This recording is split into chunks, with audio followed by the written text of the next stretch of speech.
और स्वागत है सभी मीडिया के साथियों का। आजमगढ़ के हमारे सभी सीनियर लीडर्स एमएलएस की मौजूदगी में, जैसा कि अध्यक्ष जी ने बताया, राष्ट्रीय अध्यक्ष जी और पार्टी के निर्देश पर आज सभी प्रदेश के हर जिले में प्रेस कॉन्फ्रेंस का आयोजन किया गया है।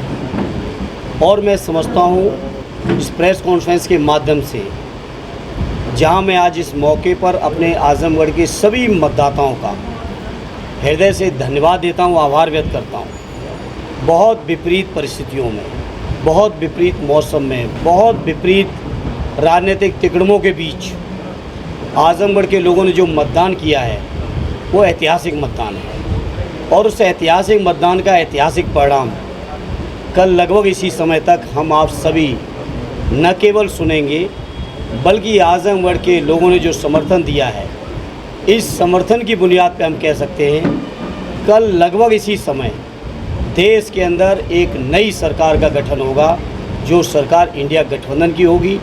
और आजमगढ़ के लोगों का एक बहुत बड़ा योगदान उसमें होने जा रहा है। उसके लिए मैं सभी आजमगढ़ वासियों को बहुत बहुत धन्यवाद देता हूँ। जैसा कि हमारे राष्ट्रीय अध्यक्ष जी ने आज लखनऊ में प्रेस के माध्यम से पूरे देश के सामने जिस तरीके से बीजेपी के लोगों ने चीज़ों को चौपट किया है, बेरोज़गार नौजवानों की बेरोज़गारी को लगातार बढ़ाया है, महंगाई को लगातार बढ़ाया है, हर तरीके की हमारी माताओं बहनों के सम्मान स्वाभिमान को घटाया है, हर तरीके की जो चुनौतियां पेश की हैं उसके बारे में आज राष्ट्रीय अध्यक्ष जी ने लखनऊ में सब बातें की हैं। मैं उन्हीं की बातों को आगे बढ़ाते हुए मैं आज इस मौके पर कहना चाहता हूं कि जो बीजेपी की नीतियां कार्यक्रम जन विरोधी रहे, उसी जन विरोध का परिणाम है कि आजमगढ़ में जहां हमारे पास 10 के 10 विधायक हैं विधानसभा के अंदर, वहीं लोकसभा के अंदर भी दोनों के दोनों सांसद लगभग कल इस समय तक निर्वाचित हो चुके होंगे। ये आजमगढ़ के लोगों का आशीर्वाद है। उस आशीर्वाद को न केवल मैं कृतज्ञतापूर्वक स्वीकार करता हूँ,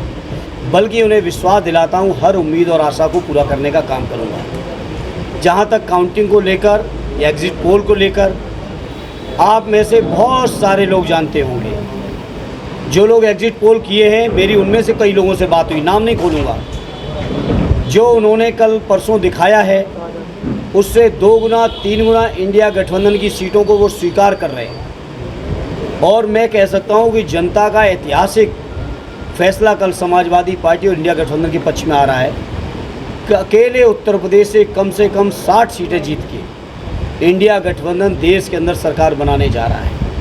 पूरे देश के पैमाने पर लगभग 300 सीटें इंडिया गठबंधन की जीत के आ रही हैं। और जब इंडिया गठबंधन की सरकार बनेगी तो जो हम लोगों ने वादे किए हैं, नौजवानों को रोज़गार देने की, अपनी गरीब माताओं बहनों को पेंशन देने की, अपनी जातिगत जनगणना कराने के, आरक्षण को बचाने के, सरकारी कर्मचारियों की पेंशन, पुरानी पेंशन बहाल कराने के, जो संविदा कर्मियों की नियमितीकरण करने के जो वादे किए हैं, उन वादों को हम लोग अक्षरशः पालन करने का और पूरा करने का काम करेंगे साथियों। जहाँ तक चुनाव का सवाल है, बहुत सारी चीज़ें जो है एक उम्मीदवार के तौर पर या राजनीतिक दल के तौर पर जो हम लोगों को अधिकार प्राप्त है, वो अधिकार देने से लगातार वंचित किया जा रहा है। जिला प्रशासन तो मामूली तौर पे शामिल है, लेकिन प्रदेश के शासन, प्रदेश के मुख्यमंत्री और देश के तमाम बड़े बड़े लोग मिलके हम लोगों के उम्मीदवारों और प्रत्याशी और पार्टी के अधिकारों से वंचित कर रहे हैं। उदाहरण के तौर पे मैं कहता हूँ, प्रावधान है आरपी एक्ट में कि 17 सी हर एजेंट को उपलब्ध कराई जाएगी, हर पॉलिटिकल पार्टी के सभी एजेंटों को उपलब्ध कराई जाएगी। लेकिन मैं समझता हूँ आजमगढ़ में बहुत सारे बूथों पर 17 सी उपलब्ध नहीं कराया गया, हमारे लोगों ने संघर्ष करके हासिल किया है। इसी तरह से जो टोटल टर्नआउट होता है पोलिंग और स्क्रूटनी के बाद जो एक प्रोफार्मा मिलना चाहिए विधानसभा बार, मीडिया के पास भी रहता है, पॉलिटिकल पार्टीज़ के पास भी होता है, उम्मीदवारों को भी उपलब्ध कराया जाता है। मीडिया के किसी साथी को जहाँ तक मुझे अंदाज है नहीं उपलब्ध कराया गया होगा कि किस विधानसभा में कितना वोट पड़ा है। अगर किसी को उपलब्ध कराया गया हो तो मैं खुद चाहूँगा, किसी को उपलब्ध कराया गया हो तो मैं खुद आपसे मांगता हूँ, जबकि ये पब्लिक डोमेन में ये डॉक्यूमेंट है जो मीडिया के लोगों के बीच में, आम पब्लिक के बीच में या उम्मीदवार के तौर पर या पॉलिटिकल पार्टीज़ को रूटीन में ही उपलब्ध कराया जाता है। और यहाँ 25 तारीख को वोट पड़े हैं, 26 से हम लगातार मांग रहे हैं। 27 तारीख को हमारे इलेक्शन एजेंट राजबहादुर जी ने लिखित तौर पे मांगा है, लेकिन आज जब काउंटिंग 3 तारीख है हो गई है, कल काउंटिंग होने जा रही है, अभी तक उपलब्ध नहीं कराया है। कहीं ना कहीं से वोटों को छुपाने का षड्यंत्र या किसी भी साथी को पता चला हो तो बताइए। और जब बात करो लिखित पे जवाब नहीं देते हैं, ओरल क्या कहते हैं कि हमने वोट परसेंटेज बता दी है, उस वोट परसेंटेज से आप निकालिए। या मीडिया के किसी साथी हो तो मुझे दे दो, है किसी पे? नहीं है किसी पे। ये तरह के तमाम छोटे बड़े प्रयास हो रहे हैं, लेकिन इन बातों से हम लोग कभी ना कमज़ोर पड़े ना पड़ेंगे। और आजमगढ़ में पिछली बार भी बहुत बड़ा तूफान आया था ईवीएम के मुद्दे पर। इस बार भी आजमगढ़ में इस तरह करने की कोशिश की जा रही, लेकिन जैसी 10 की 10 सीटें हम लोग पिछले चुनाव में जीते हैं, वैसे ही 10 विधानसभाओं में बढ़त बनाते हुए अपनी दोनों लोकसभाएं हम जीतने का काम करेंगे। आपका डेलीगेशन डीएम से भी मिला है आज जिलाधिकारी कार्यालय में पहुंच का, क्या वार्ता हुई? और इन्हीं बातों को जो मैंने बताया 17C पर हमने बात की। मैं उपलब्ध नहीं था, मैं कहीं व्यस्त था, बाकी पार्टी के पूरे सभी जिम्मेदार लोग थे। 17C पर भी बात की, उसका भी कोई स्थायी जवाब नहीं जिलाधिकारी महोदय ने दिया। इसी तरह से जो टर्नआउट का हमने डिटेल मांगा, जो आप लोगों पर पास उपलब्ध नहीं है, उसका भी अभी तक नहीं दिया। लिखित तौर पे माना तो न तो हमारी एप्लीकेशन को रिजेक्ट किया और न हमारी एप्लीकेशन पर कोई कार्रवाई की। सरकार जी मतगणना को लेकर आपकी तरफ से क्या तैयारी की गई? मतगणना की तैयारी है, हमारे एजेंट लोग हैं, पुराने अनुभवी लोग हैं, ट्रेंड लोग हैं। सर अगर सरकार नहीं बनती तो क्या तैयारी की गई? मतगणना की तैयारी है, हमारे एजेंट लोग हैं, पुराने अनुभवी लोग हैं, ट्रेंड लोग हैं। सर अगर सरकार नहीं बनती तो क्या ईवीएम ही जिम्मेदार रहेगा? अगर मगर की बात ही नहीं, सरकार बन रही है। कल 4 बजे बात करेंगे आपसे इसी समय, कल बात करेंगे। इतना कमजोर कॉन्फिडेंस थोड़ी हमारा अपने लोगों के ऊपर। एग्जिट पोल जो आप बात कर रहे हैं कि नकार दिया गया है, तो क्यों ऐसा किया जा रहा है? देखिए, एग्जिट पोल के लोग तो अब क्यों मीडिया वाले करते हैं, क्यों चैनलों का बहिष्कार करना पड़ता है, क्यों एग्जिट पोल ने कितने बार गलत निकला। इसी तरह से मैं कहना चाहता हूँ, ये एग्जिट पोल 100% गलत जाएगा। ये जो हमारे जनता का पोल है, जो एग्जिट पोल है, वो पोल कल आ जाएगा सामने। एग्जिट पोल में आपको जीता हुआ प्रत्याशी भी दिखाया जा रहा है। नहीं, केवल मेरे जीतने का सवाल नहीं है, और न हम इतने छोटे मन के हैं कि हम जीत रहे हैं तो हम बाकी सारी चीज़ों से संतुष्ट हो जाएं। हम तो जीत रहे हैं, तो उसमें किसी एग्जिट पोल का एहसान नहीं है, वो आजमगढ़ के जनमानस का योगदान है, उनका एहसान है, उनके प्रति कृतज्ञ रहूँगा। अच्छा, आज 300 पार की बात हो रही है, दूसरी तरफ कौन से ऐसे रिसोर्स है जो आप लोगों को उत्साहित कर रहे हैं कि नहीं कल आपकी सरकार बनेगी? बिल्कुल बनेगी।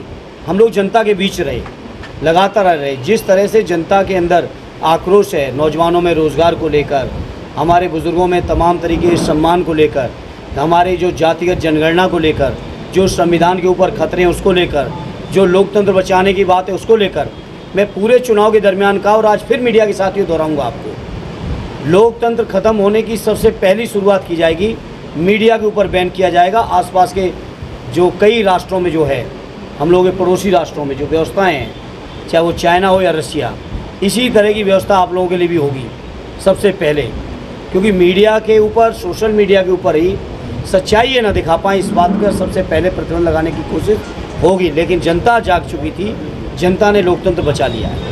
अच्छा जगन जी, जिस तरीके से आज चुनाव आयोग में प्रेस कॉन्फ्रेंस थी, हालांकि लेट थी, तो कुल मिला के जो 7 शर्तें थी वो भी मानी गई, जो अहम शर्तें थी जिनसे थोड़ा बहुत पार्टी के लोगों में कंफ्यूजन था, उससे भी किया गया। तो आपने देखा नहीं, जब आप स्वीकार कर रहे लेट किया गया, आप सोचिए पोल वोट होता है, आज पोल होता है, कल दोपहर तक इलेक्शन कमीशन के पास डेटा आ जाता है कि कितना वोट हुआ पूरे देश में। और आज तो नेट का ज़माना है, आज कहाँ कोई चीज़ में टाइम लग रहा है। और फिर 4-4 दिन तक, 5-5 दिन तक डेटा नहीं दिया जा रहा है, और डेटा दिया जा रहा है तो बढ़ा के दिया जा रहा है। आखिर क्यों? हालांकि हम लोग बहुत सजग हैं, इसीलिए हम लोगों को डेटा नहीं दिया गया, लेकिन हम लोग सजग हैं। क्या सरकारी मशीनरी का निष्पक्ष नहीं है? सरकारी मशीनरी निष्पक्ष नहीं है। दबाव में नहीं होती तो डेटा आपके पास भी होता, मेरे पास भी होता। क्या आपके पास है? आज हम लोकसभा में कुल कितना वोट पड़े आपको पता है? एक भी पत्रकार साथी बता दे, कोई बता दे। चुनाव आयोग की निष्पक्षता पर कितना? नहीं, ये जानने का हक अधिकार है मीडिया के साथियों के नहीं।